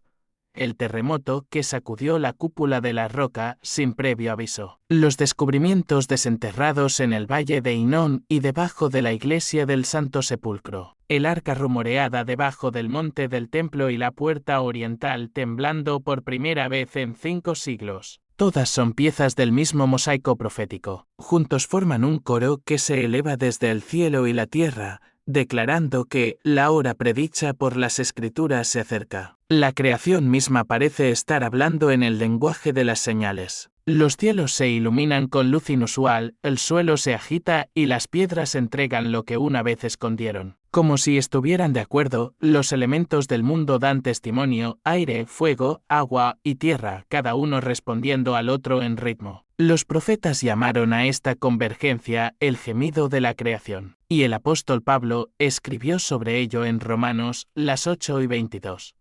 Porque sabemos que toda la creación gime a una y a una está con dolores de parto hasta ahora. Estos no son los dolores de muerte del mundo, son las contracciones antes de la renovación. El temblor no es destrucción, es preparación. La ciencia lo llamará coincidencia. Los analistas lo llamarán patrón. Pero para aquellos que todavía escuchan con fe, estos eventos no compiten, convergen. La trompeta que atraviesa el amanecer y el temblor que se mueve debajo de la montaña hablan el mismo mensaje. El Creador está cerca. La puerta que se agrieta no se está rompiendo, está despertando. Las ruinas que surgen del suelo no exponen el pasado, dan testimonio de promesas aún vivas. La luz sobre Jerusalén, el sonido en el cielo, el movimiento bajo tierra, son cada uno un hilo en el mismo tapiz divino tejido a través de la profecía y el tiempo. Durante siglos, el profeta habló de este momento en que el cielo y la tierra se encontrarían una vez más cuando la ciudad de Dios se sacudiría no por la guerra sino por la revelación. Ahora, ante nuestros ojos, esas palabras están tomando forma. La línea entre lo natural y lo sobrenatural se vuelve delgada y lo que fue escrito en el texto sagrado ahora se manifiesta en piedra y aire. Esta es la convergencia, no el caos, sino la finalización. La voz de la creación clamando a su creador. La llamada final antes de que el rey regrese para reclamar su trono. El mensaje es claro y urgente. Arrepentíos, orad, preparaos. El tiempo para la demora ha terminado. El mundo no se está desmoronando, está cayendo en su lugar. Los cielos han comenzado a declarar su gloria una vez más. Y cada trompeta, cada temblor, cada luz es un recordatorio de que la misericordia todavía habla. Pero la misericordia no dura para siempre. Así que, mientras las señales aún brillan y la puerta aún espera que la llamada se extienda por las naciones, el Rey viene. Sus pasos resuenan en los terremotos, su luz arde en los cielos, su voz resuena a través del shofar. No endurezcáis vuestro corazón, alzad vuestros ojos porque vuestra redención se acerca. Dale me gusta, comenta y comparte. Que este mensaje despierte corazones antes de que el último milagro se desvanezca en el silencio. Porque las señales no están dispersas, son una, y su coro declara con una verdad. El Rey regresa a Jerusalén. Las Escrituras hablan de un día diferente a cualquier otro. Un día en que los cielos se estremecerán, la tierra temblará y lo oculto será revelado. Desde Génesis hasta Apocalipsis, este momento se llama el Día del Señor. La hora en que el tiempo cede a la eternidad, cuando el juicio y la misericordia se encuentran cara a cara. Los profetas lo vieron en visiones de fuego y luz. Los apóstoles lo escucharon en la trompeta de Dios. Y ahora, mientras el mundo gime con inquietud, guerras y maravillas en el cielo, las palabras que alguna vez fueron distantes ahora se sienten peligrosamente cercanas. Mateo 24 advierte que nación se levantará contra nación y habrá hambres, terremotos y cosas espantosas. Pero en medio de estos terrores, Jesús habló la promesa mayor. Cuando estas cosas comiencen a suceder, mirad hacia arriba porque vuestra redención se acerca. Este no es el fin de la creación. Es su despertar. Las mismas manos que formaron los cielos volverán a restaurarlos. El fuego que una vez juzgó la tierra por el diluvio, ahora la purificará por la llama, no para destruir, sino para renovar. 2 Pedro 3:10 dice: los cielos pasarán con gran estruendo, y los elementos ardiendo serán deshechos. Sin embargo, incluso en ese fuego, los fieles verán la luz. Para aquellos que pertenecen a Cristo, el final no es la ira, sino la reunión, el regreso del Rey que prometió: he aquí, vengo pronto. Cada señal, la trompeta que suena, la tierra que tiembla, el sol oscurecido, es una nota en la misma sinfonía divina. Romanos 8:22 lo llama el trabajo de la creación. Los dolores de parto de un mundo esperando renacer. El Apocalipsis no es caos, es corrección. Es el momento en que cada lágrima es sopesada, cada injusticia respondida y cada corazón puesto al descubierto ante el trono. Cuando Cristo ascienda, Apocalipsis 19 dice: vendrá con ojos como llama de fuego, y en su cabeza muchas diademas. Los cielos se abrirán como un pergamino, y toda lengua confesará que Él es el Señor. Para algunos, su venida será terror, para otros, liberación. La diferencia no radicará en la riqueza o la sabiduría,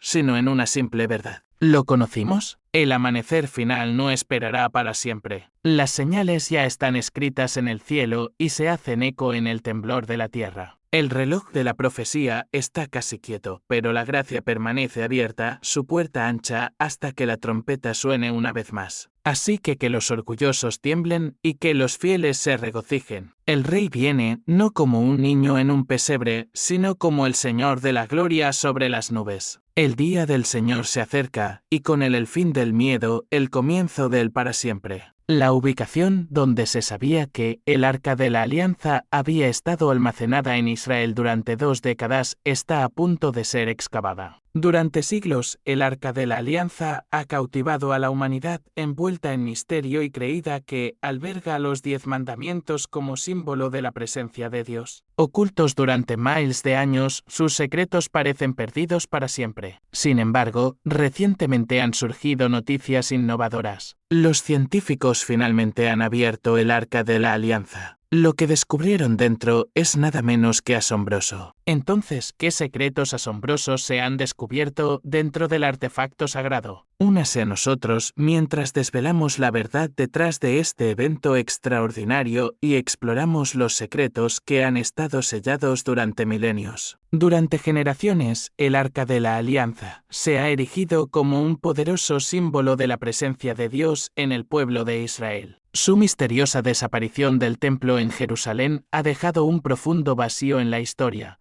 capturando la imaginación de historiadores, arqueólogos y creyentes por igual. Si bien su ubicación exacta sigue siendo desconocida, los avances recientes en la ciencia en el análisis de textos históricos han traído nuevas esperanzas. Los investigadores ahora están juntando pistas para identificar posibles ubicaciones donde el arca podría haber estado ubicada. Lo que nos lleva a una pregunta fascinante. Si la Biblia describe el arca como un objeto sagrado que solo las personas autorizadas podían tocar, ¿cómo se acercan los científicos modernos a la búsqueda? La respuesta radica en sus métodos creativos y cuidadosos, un artefacto divino envuelto en misterio. El Arca de la Alianza ocupa un lugar distinguido en la historia religiosa como una representación tangible del pacto de Dios con su pueblo. Colocada dentro del lugar santísimo en el Templo de Jerusalén, sirvió como el corazón del culto israelita. Fabricado por el hábil artesano Bezalel, el arca era un cofre de madera recubierto de oro puro, lo que significaba la grandeza de Dios. Dentro se encontraban 2 tablas de piedra inscritas con los 10 mandamientos. Diseñado para soportar los desafíos de los viajes por el desierto, el arca medía aproximadamente 111 por 167 centímetros. Su diseño incluía una tapa dorada conocida como el propiciatorio adornado con 2 querubines que representaban el trono celestial de Dios. Esta área sagrada era donde Dios se comunicaba directamente con Moisés, ofreciendo guía a su pueblo. El propiciatorio jugó un papel fundamental en los rituales religiosos, especialmente en el día anual de la expiación. En esta solemne ocasión, el sumo sacerdote rociaba sangre sobre el propiciatorio, simbolizando la reconciliación entre Dios y los israelitas. La santidad del arca se extendía a sus contenidos sagrados. Las tablas de piedra, un frasco de maná, una provisión milagrosa durante las andanzas por el desierto, y la vara florecida de Aarón, que significaba su nombramiento divino como sumo sacerdote. Estos artículos fueron recordatorios duraderos de la fidelidad y las obras milagrosas de Dios. Solo a los sacerdotes levitas se les permitía manipular o acercarse al arca para preservar su santidad. Se guardaba en el tabernáculo, una tienda meticulosamente diseñada, construida de acuerdo con las instrucciones específicas de Dios. Dentro del tabernáculo, el lugar santísimo sirvió como el lugar de descanso sagrado del arca, accesible al sumo sacerdote solo una vez al año. Cualquier mal manejo del arca traía consecuencias nefastas. Por ejemplo, Uza perdió la vida cuando tocó el arca para estabilizarla durante el transporte, y los filisteos fueron afligidos con plagas hasta que devolvieron el arca a Israel. El arca coronada por el propiciatorio con sus querubines simbolizaba la comunicación y el perdón de Dios. Subrayó la importancia de la expiación y fue central para la vida religiosa de Israel. La última referencia de la Biblia al arca es en 2 Crónicas 35 minutos y 3 segundos, donde el rey Josías ordenó su regreso al templo. Más allá de esta mención, el destino del arca sigue siendo un misterio perdurable, dejando espacio para la especulación y la maravilla. Si le gusta este video, simplemente presione el botón me gusta y suscríbase al canal para obtener videos más fascinantes. Y no olvide dejar su comentario a continuación. Ahora, volvamos al contenido. Una teoría sugiere que el arca fue destruida durante la conquista babilónica de Jerusalén en 586 a.C. Sin embargo, el arca está curiosamente ausente de los relatos detallados de los artículos saqueados por los babilonios, dejando espacio para la duda sobre esta teoría. Otra posibilidad intrigante está vinculada a la tradición etíope. Según la tradición histórica y cultural, Meneliki, el hijo del rey Salomón y la reina de Saba, tomó el arca de Jerusalén a Aksum, Etiopía. Se cree que reside en la iglesia de Santa María de Sion,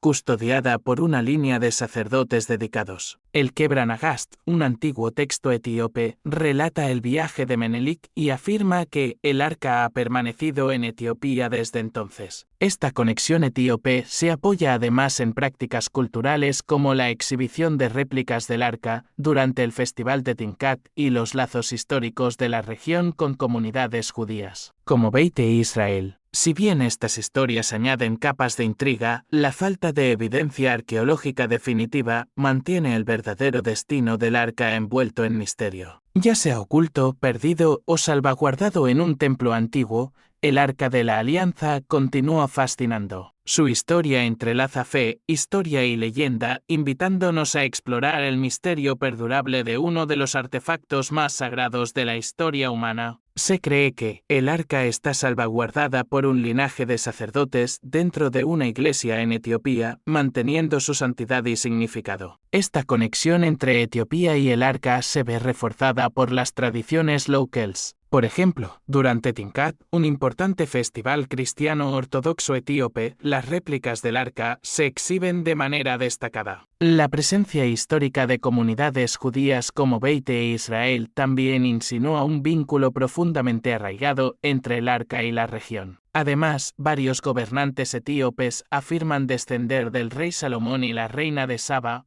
utilizando este linaje para legitimar su autoridad y fortalecer los lazos con la historia del arca. Estas narrativas entrelazadas hacen que la búsqueda de la verdadera ubicación del arca sea aún más cautivadora. A pesar de esta rica tradición, no hay pruebas históricas o arqueológicas definitivas de la existencia de Menelik o su papel en la reubicación del arca. Este misterio se profundiza con las afirmaciones de exploradores que aseguraron haber encontrado el arca, aunque sus relatos carecen de evidencia sustancial, dejando el paradero del artefacto como un enigma perdurable. Una teoría alternativa y fascinante surge de la tradición judía. sugiere que el rey Josías, previendo la caída de Jerusalén, ocultó el arca y otros artículos sagrados debajo del monte del templo. Esta cámara oculta fue supuestamente marcada con una piedra inscrita para el Mesías esperado. Apoyando esta idea, ciertos pasajes bíblicos implican que el arca permaneció dentro del complejo del templo durante su destrucción. Se pueden encontrar más pistas en los escritos de profetas como Jeremías y Ezequiel,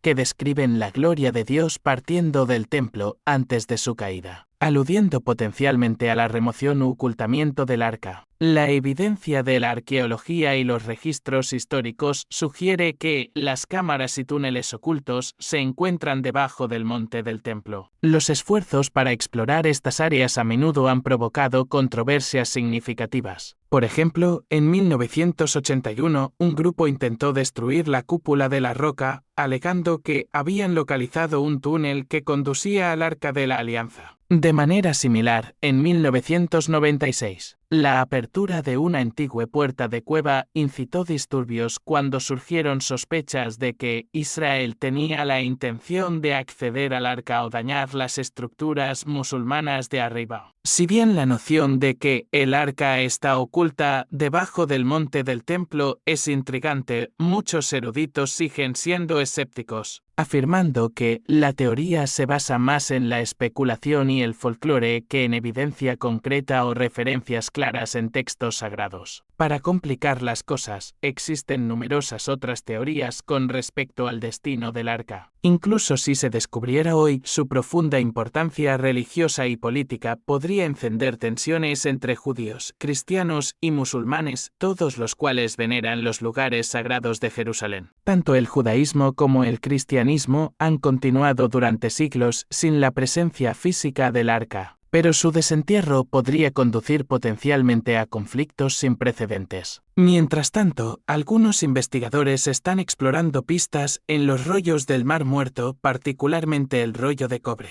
que es único por estar inscrito en metal y detallar 64 ubicaciones de tesoros ocultos. Se cree que estos tesoros, ocultos antes de la invasión babilónica de 586 a.C., pueden incluir artículos sagrados del templo, posiblemente incluso el arca. Curiosamente, el rollo de cobre menciona un sitio cerca del Mar Muerto, cerca de Qumrán, llamado el Valle de Acor, también conocido como la Puerta de la Esperanza. Según el libro de Josué, este valle se asoció originalmente con el castigo por los pecados de Israel, particularmente el robo de objetos sagrados por parte de Acán. En particular, Acán se traduce como desastre, lo que refleja las connotaciones históricas del valle. De todos modos, asegúrese de presionar el botón me gusta y suscribirse al canal para obtener videos más fascinantes. Recuerde, siempre tiene derecho a expresar su opinión personal. Bien, volvamos al contenido. En la década de 1980, un investigador llamado Ron Wyatt hizo la audaz afirmación de que había descubierto el Arca de la Alianza. Su controversial e intrigante historia ganó atención en 1982 cuando anunció que el arca, junto con los 10 mandamientos, estaba enterrada bajo las antiguas ruinas de Jerusalén. Según White, el arca estaba ubicada en el lugar exacto donde Jesucristo fue crucificado, una ubicación que, según él, fue predicha en la Biblia. Su exploración comenzó con una piedra de altar que sobresalía de un acantilado que se creía que era parte de una iglesia cristiana primitiva del siglo I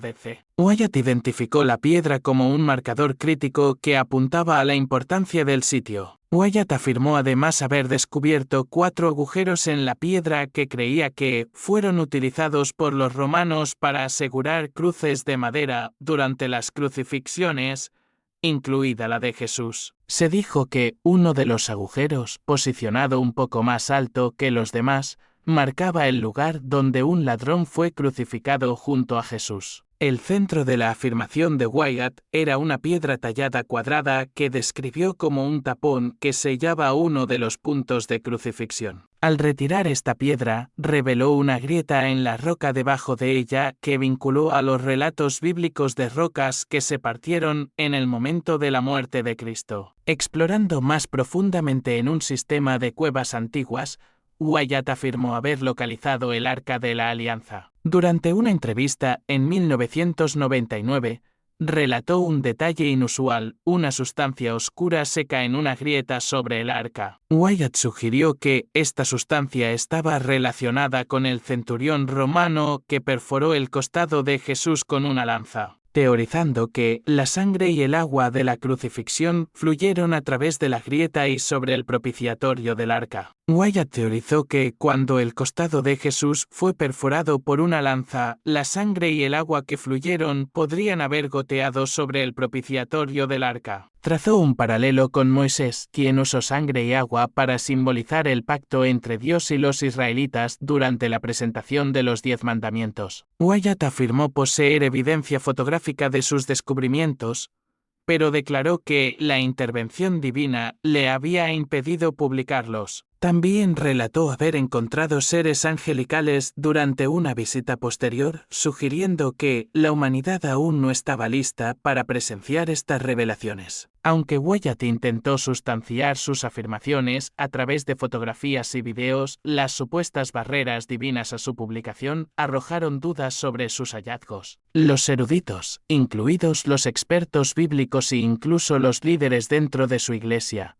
expresan escepticismo. A pesar de estos desafíos y la desaprobación generalizada, las afirmaciones de Wyatt han seguido generando interés en el campo de la arqueología bíblica. Las exploraciones de Wyatt no se limitaron al arca. Afirmó haber descubierto más de 100 artefactos bíblicos, incluidos restos del arca de Noé, piedras de anclaje, las tumbas de Noé y su esposa, la ubicación de la Torre de Babel e incluso rastros de la sangre de Jesús en una grieta causada por un terremoto. Sin embargo, estas afirmaciones fueron recibidas con críticas significativas y muchos líderes de la Iglesia y expertos las rechazaron por completo. Para verificar las afirmaciones de Ron Wyatt, algunos exploradores viajaron a Jerusalén, donde fueron dirigidos a la Iglesia del Santo Sepulcro. Dentro de la iglesia, examinaron una tumba situada a la izquierda de la entrada y descubrieron un eje de hierro roto incrustado en la cara de la roca. Este eje, que se cree que fue colocado por los guardias romanos, aseguró la piedra que selló la tumba. Los relatos bíblicos describen a un ángel rodando esta piedra en la mañana de la resurrección de Jesús, revelando la tumba vacía. Las mediciones mostraron una distancia de 13 pies entre la barra de hierro y la repisa de piedra, lo que sugiere el impresionante tamaño de la piedra original. Continuando con la narrativa del descubrimiento del arca de Wyatt, los exploradores que visitaron Jerusalén después de sus afirmaciones encontraron detalles que se alineaban con las descripciones bíblicas. Dentro de la primera cámara de la iglesia del Santo Sepulcro, observaron una cámara de llanto a la izquierda y una cripta a la derecha, posiblemente marcando el sitio donde Jesús fue puesto a descansar. El área circundante incluía el Gólgota, también llamado el lugar de la calavera, y la tumba del jardín, lo que refuerza los relatos bíblicos de la crucifixión y el entierro de Jesús cerca de un jardín en una tumba. Una investigación posterior condujo a un escarpe de piedra caliza identificado como una ubicación probable para el Gólgota. Esta cara rocosa mostraba características consistentes con las prácticas de crucifixión romanas, incluidas ranuras horizontales, recortes y una abertura más grande posiblemente utilizada para montar señales de ejecución. Una fisura atravesaba el escarpe, conectando potencialmente estas características en alineación con las referencias bíblicas a un terremoto en el momento de la crucifixión de Cristo.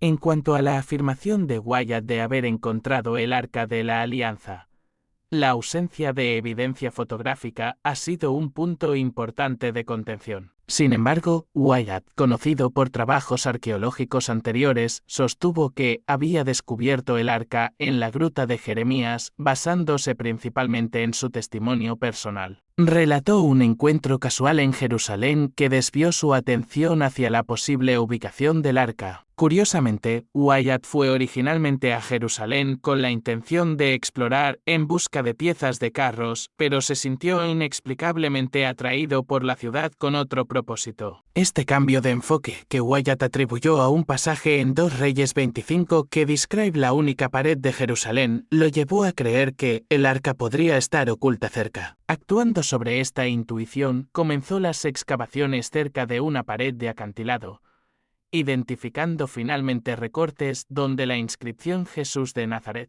Rey de los Judíos, podría haberse exhibido. Además, descubrió agujeros cerca de la base del acantilado que creía que eran puntos de crucifixión, lo que sugiere el uso del área como un sitio de ejecución visible para el público. La excavación de Wyatt no se llevó a cabo sin la debida autorización. Obtuvo un permiso de la Autoridad de Antigüedades de Israel. Sin embargo, la naturaleza sensible del trabajo significó que permaneció en gran parte en secreto. Los críticos han cuestionado la legitimidad de las excavaciones de Wyatt, pero los relatos de su equipo sugieren que el trabajo se llevó a cabo tanto por encima como por debajo del suelo para respaldar sus hallazgos. En su investigación, Wyatt también hizo referencia al libro de Macabeos, un texto histórico no reconocido como escritura en todas las tradiciones. Según una profecía en Macabeos atribuida a Jeremías, los artículos sagrados fueron escondidos en una cueva y sellados, esperando una futura revelación divina. Wyatt se basó en esta profecía para apoyar su creencia de que el arca aún podría estar oculta, esperando su redescubrimiento. Los festivales que Jesús celebró. ¿Qué días celebrará usted este año? Pocos le dan alguna consideración a esto, pero usted debería hacerlo. Algunos días santos poco conocidos pueden ayudar a desbloquear beneficios que Dios quiere darle. Hace poco más de 60 años, mis padres eran jóvenes y criaban a 2 niños pequeños, mi hermano y yo, cuando se enteraron de los días santos anuales de la Biblia. Habiendo crecido asistiendo a una iglesia cristiana principal, ellos, como la mayoría de la gente, habían estado observando la Navidad y la Pascua. Estos eran los 2 días festivos religiosos más importantes para ellos, y no tenían idea de que lo que estaban haciendo podría no ser exactamente lo que Dios espera. Poco después de que se enteraron de que la Biblia enseñaba el sábado del 7º día en lugar del domingo, comenzaron a adorar los sábados, excepto por el mediodía de trabajo cada 2 sábados que requería el trabajo de mi padre. Luego concluyeron que necesitaban ser bautizados. Decidieron conducir desde su casa en Houston para asistir a un servicio de la iglesia que se celebraría en el este de Texas por el predicador de radio que les había presentado el sábado bíblico. ¿Nunca ha oído hablar de ellos? Después del servicio de la iglesia, comenzaron a conversar con uno de los ministros sobre el bautismo. Al evaluar su preparación para el bautismo, el ministro les preguntó si sabían sobre el sábado del 7º día y si lo estaban guardando. Sí, y en su mayoría, respondieron. Cuando mi padre se dio cuenta de que necesitaba guardar completamente el sábado todos los sábados, se comprometió a hacerlo independientemente de lo que sucedería con su trabajo. Resultó que su compañía le permitió tener los sábados libres, y pronto todos en la compañía tuvieron libres tanto el sábado como el domingo. Entonces, mis padres fueron bautizados y luego hicieron un descubrimiento interesante. Se enteraron de que, además del sábado semanal, también había sábados anuales y que uno de ellos, Pentecostés, ocurriría al día siguiente. Nunca habían oído hablar de estas fiestas anuales de Dios. La iglesia a la que habían asistido anteriormente no las enseñaba y no tenían idea de que Dios tenía la intención de que estos festivales se observaran hoy. Uno de los miembros que conocieron les dijo: aún no pueden irse a casa. Necesitan quedarse para Pentecostés. Intrigados por este descubrimiento, se quedaron para los servicios, y después de considerar cuidadosamente las escrituras que mostraban este festival siendo observado por la Iglesia del Nuevo Testamento, mis padres decidieron que también necesitaban comenzar a observar los días santos anuales. Así que, un día después de que mis padres fueron bautizados, asistieron a su primer festival de Dios. A partir de ese momento, mis padres comenzaron a observar todos los días santos anuales de Dios. En ese momento, mis padres no se dieron cuenta de lo profunda que sería su decisión. Pero con el tiempo, aprendieron que observar los festivales anuales de Dios respondía a algunas de las preguntas más importantes de todas. Los festivales mostraban cómo Dios trabaja con las personas,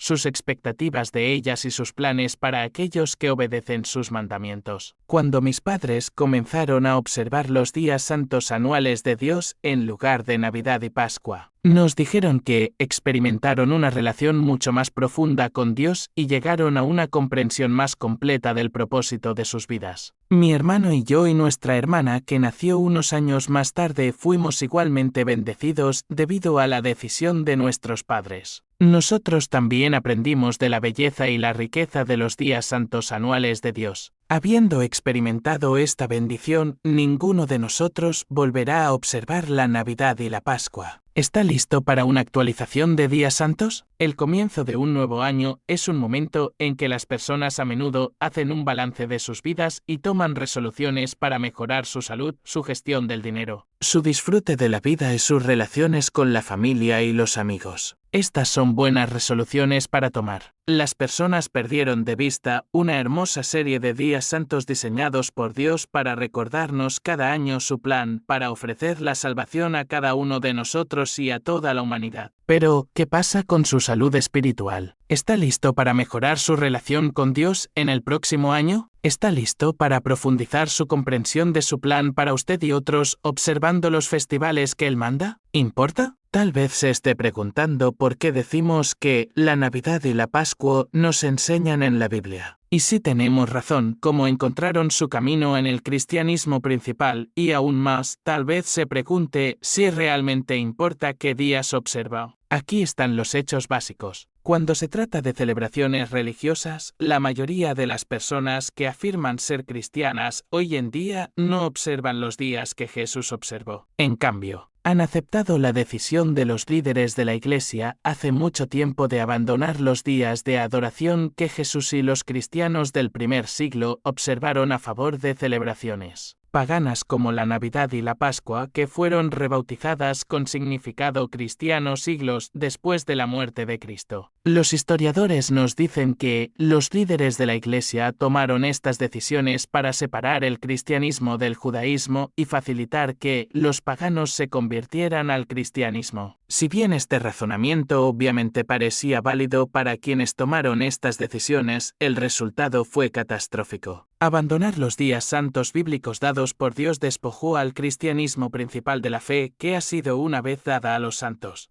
Judas la 1 y 3. Las personas perdieron de vista una hermosa serie de días santos diseñados por Dios para recordarnos cada año su plan para ofrecer la salvación a cada uno de nosotros y a toda la humanidad. Afortunadamente para nosotros, los festivales de Dios y sus ricos significados todavía están registrados en la Biblia. Y hay muchas personas en todo el mundo que los han descubierto y los observan. Aquí hay una breve descripción de estos días magistralmente diseñados que se basan entre sí en significado espiritual. Pascua. Jesús y los apóstoles observaron este festival la noche anterior a su crucifixión y continúa recordándonos el sacrificio expiatorio de Cristo por nuestros pecados. Este es el fundamento del cristianismo y comienza el plan de salvación de Dios, un plan que proporcionará vida eterna como miembros de la familia de Dios a todos los que respondan. Los días de Pain sin levadura. Este festival dura 7 días e incluye días santos en el primer y séptimo día. Los cristianos observan estos días sacando la levadura, que es un símbolo del pecado, de sus hogares para recordarles la instrucción de Cristo de que debemos sacar el pecado de nuestras vidas para agradar a Dios. Marcos la 1 y 15. Pentecostés. Este festival representa la recepción del Espíritu Santo de Dios,